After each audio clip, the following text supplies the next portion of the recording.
Good morning, everybody. Good morning. Happy first 100 days. Before we begin, I want to acknowledge that the bipartisan Take It Down Act passed the House last night.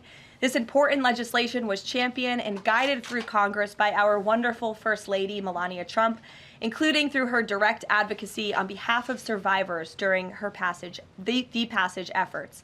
The Take It Down Act criminalizes the publication of non-consensual intimate imagery and requires social media and similar websites to remove such content within 48 hours of notice from a victim.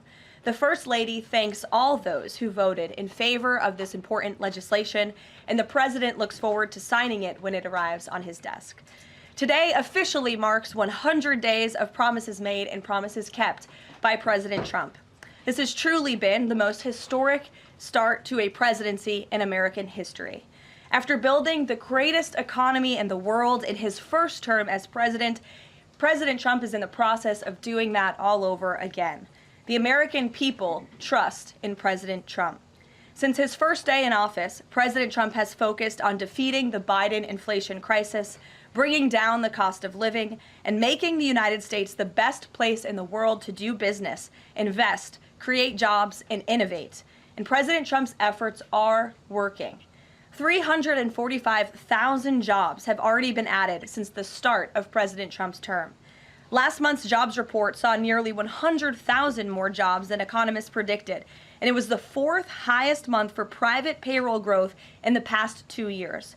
9,000 manufacturing jobs have been added to the economy already. This is a sharp contrast to the 6,000 manufacturing jobs that were lost each month in the final 2 years of the Biden administration. The U.S. employment rate remains at historic lows. And thanks to President Trump, Americans are seeing price relief for the first time in years. The last inflation report showed the first consumer price decline since the COVID pandemic, a decrease in energy prices, and real average hourly wage growth. President Trump is delivering on his promises to lower costs for American families and businesses. Prices across the board for everyday goods have seen declines since this president was inaugurated. From airfare to used motor vehicles to prescription drugs, prices are dropping. In fact, last month's drop in the price of prescription drugs was the largest ever recorded. And after Joe Biden botched the response to the bird flu, President Trump and Secretary Rollins' aggressive plan have brought down wholesale egg prices more than 50% from Inauguration Day. President Trump ended Joe Biden's reckless war on American energy and fossil fuels and has restored American energy dominance. And Secretary Wright, Secretary Doug Burgum are working hard on that effort every single day. Oil and gas prices are now way down because of this bold approach. Gasoline prices down 7%, energy prices are also down as well. The Department of Interior just announced a new offshore drilling policy that will boost oil production in the Gulf of America by 100,000 barrels per day. On the deregulation front, President Trump is committed to cutting senseless red tape, especially for America's small business owners who are the backbone of our economy. We know cutting regulation leads to lower costs and higher growth. The mass deregulation effort by this administration will help usher in the golden age of America, which is underway. Immediately upon taking office, President Trump blocked all of the unfinalized Biden-era rules, saving Americans more than $100 billion, or $2,100 per family of four over the next decade. And the president also launched a bold multi-agency effort to roll back existing federal regulations that drive up the cost of living on hardworking families. This effort is projected to yield significant cost savings in the coming months, including the EPA's rollback of tailpipe emission rules for light-duty and medium-duty vehicles and the Department of Transportation's latest corporate average fuel economy standards. These two efforts alone yield $755 billion in total savings, or more than $8,800 per family of four over the next decade. In total, the combined savings from all of these actions equal just over $935 billion, or nearly $11,000 in real savings per family of four per the coming decade. The press is not talking nearly enough about the positive impact of President Trump's deregulation campaign. And investments from the biggest companies and countries in the world are pouring in under this president. So far, total investment commitments under the Trump administration have reached more than $5 trillion. including $500 billion from Apple in U.S.-based manufacturing and training, $500 billion from NVIDIA in AI infrastructure, $100 billion from TSMC and U.S.-based chips manufacturing, and the $500 billion private investment by OpenAI, Oracle, and SoftBank in AI infrastructure as well. All of these investment commitments are estimated to generate at least 451,000 new high-paying jobs for American workers and families. At this point, President Trump has secured more investments in the United States of America in 100 days than Joe Biden did in 4 years. President Trump is America's businessman in chief, and that's why these trillions of dollars in investments are flooding to our country. The business community is bullish on America because President Trump is back in charge. Tomorrow, the president will host CEOs and leaders from several companies that have made these investments to tout their historic commitments to our country and encourage others to follow suit. Under President Trump, there has never been a better time to invest in America. And the president finally said enough is enough and refused to allow America and our workers to be ripped off any longer on trade. President Trump implemented powerful tariffs to end the era of economic surrender and to rebalance America's trading agreements. More than 100 countries have already come to the table looking to offer more favorable terms for America and our people. There has never been a president who has created his own leverage like this president, and we are just getting started. Republicans in Congress are getting very close to passing President Trump's one big, beautiful bill, which will include the largest tax cuts in American history, strong border security measures, major military advancements, dramatic deregulation, and common sense spending reforms. As President Trump has said before, the best is yet to come.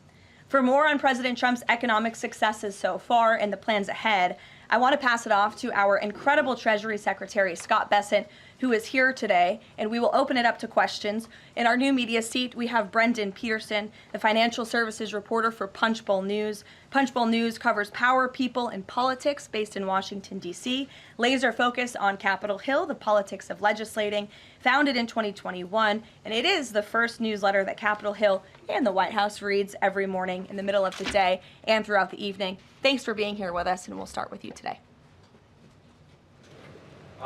Thanks so much for being here. I have a question for Secretary Bessent. On tariffs, the president said over the weekend that we are hoping that maybe tariff revenues could replace income tax. But we also keep hearing about the deals that the administration is pursuing. So my question is, what is the White House's ultimate objective here? Do you want to have long-term tariff revenue or deals that might reduce those tariffs? I think it's a combination of both. So we're going to take in long-term tariff revenue. We put a process in place. We have 18 important trading relationships. We will be speaking to all of those partners, or at least 17 of them, over the next few weeks. Many of them have already come to Washington. What President Trump is referring to is the ability for tariff revenue to give income tax relief. And I think there's a very good chance that we will see this in the upcoming tax bill. The president campaigned on no tax on tips, no tax on Social Security, no tax on overtime, and the restoring interest deductibility for autos, for American-made autos. So tariff income could be used for tax relief on all those immediately. So you think that there is a role for significant tariff revenue in U.S. fiscal policy? I think that it is something that got put away a long time ago, and I think that tariffs will bring back American manufacturing and generate substantial revenues. On manufacturing, we've seen some pretty grisly surveys this month from the Philly Fed, which saw the biggest drop since May of 2020, and the Dallas Fed, similar plunging outlook, poor shipping orders. What are American manufacturers not understanding about your push for onshoring in the U.S.? Well, I think I was in the investment business 35 years, and I learned to ignore the survey data and look at the actual data, and the actual data has been quite good. The job data is good. Americans keep spending, and as Caroline said, we have these incredible commitments to bring manufacturing back on shore with record investment by domestic corporations and foreigners who want to come into the U.S. Thank you so much, Caroline. Thank you, Mr. Secretary. The Chinese continue to say that the U.S. and China are not engaged in any consultation or negotiation on tariffs. You recently said you've talked to your counterpart, but more about, quote, traditional things like financial stability. So can you clarify, is the administration talking to Beijing specifically about tariffs or not? Well, we're not going to talk about who's talking to whom, but I think that, over time we will see that the Chinese tariffs are unsustainable for China. I've seen some very large numbers over the past few days that show if these numbers stay on, Chinese could lose 10 million jobs very quickly, and even if there is a drop in the tariffs, that they could lose 5 million jobs. So remember that we are the deficit country. They sell almost 5 times more goods to us than we sell to them. So the onus will be on them to take off these tariffs. They're unsustainable for them. And they are saying you guys are not talking about it. So is that true? Look, they have a different form of government. They're playing to a different audience. So I'm not going to get into the nitty-gritty again of who's talking to whom. But as I said, I believe for the Chinese, these tariffs are unsustainable. And very quickly, 2 days ago, you said you didn't know if President Trump had spoken to Xi Jinping. Do you know now? Again, I would say Caroline and I have a lot of jobs around the White House. Running the switchboard isn't one of them. Bloomberg, go ahead. Secretary Bisson, thank you so much for being here this morning. You've talked about the importance of giving investors certainty when it comes to the market, yet the Trump administration is continuing to negotiate several complex trade deals in a very sort of compressed time frame.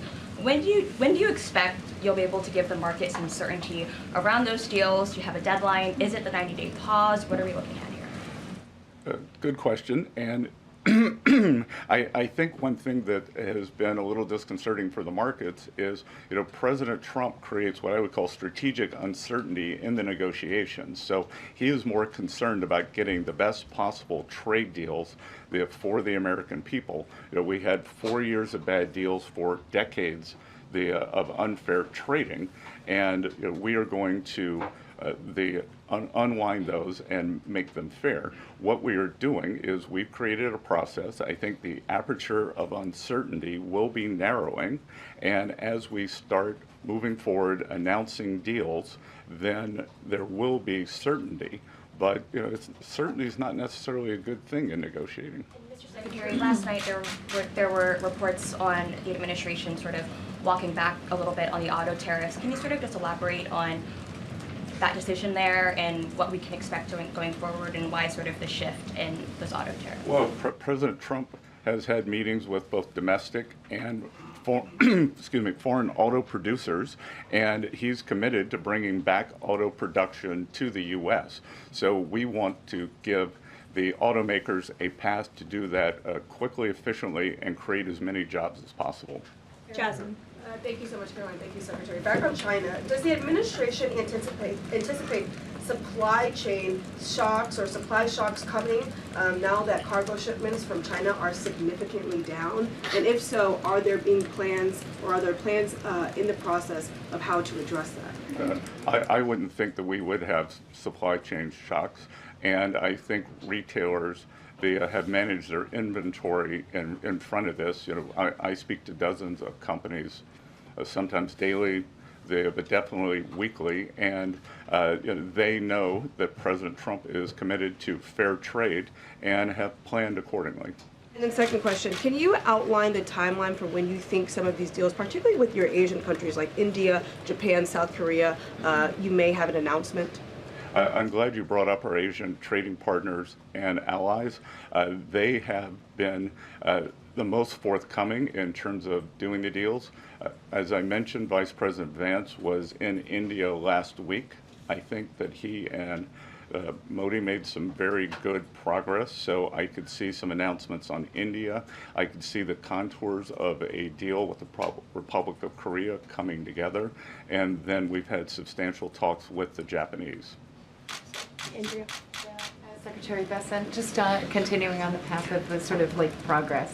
You said yesterday, I think, that it was could happen as early as this week or possibly next week. Can you give us a bit of a timetable? And then I wanted to ask about South Korea specifically. They've said that they probably won't be able to make a comprehensive deal until early July because of their elections. Japan also has elections.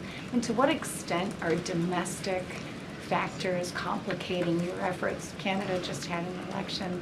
Are you seeing that you might have to think about delaying the 90 days? Well, I would actually take the opposite tack, that I think from our talks that these governments actually want to have the framework of a trade deal done before they go into elections to show that they have successfully negotiated with the United States. So we are finding that they are actually much more keen to come to the table, get this done, and then go home and campaign on it. Sean? I'm sorry, did you have a comment on whether something could happen this week or next week? For a deal. So, you said yesterday. Again, I think that we are very close on India. And in India, just a little inside baseball, India, in a funny way, is easier to negotiate with than many other countries because they have very high tariffs and lots of tariffs. So it's much easier to confront the direct tariffs when as we go through these unfair trade deals that have been put in over decades, that the non-tariff trade barriers can be much more insidious and also harder to detect. So a country like India, which has the posted and ready tariffs, it's much easier to negotiate with them. So I think the India negotiations are moving well. Sean, go ahead. Hi, Mr. Secretary. So it was reported this morning that Amazon will soon display a little number next to the price of.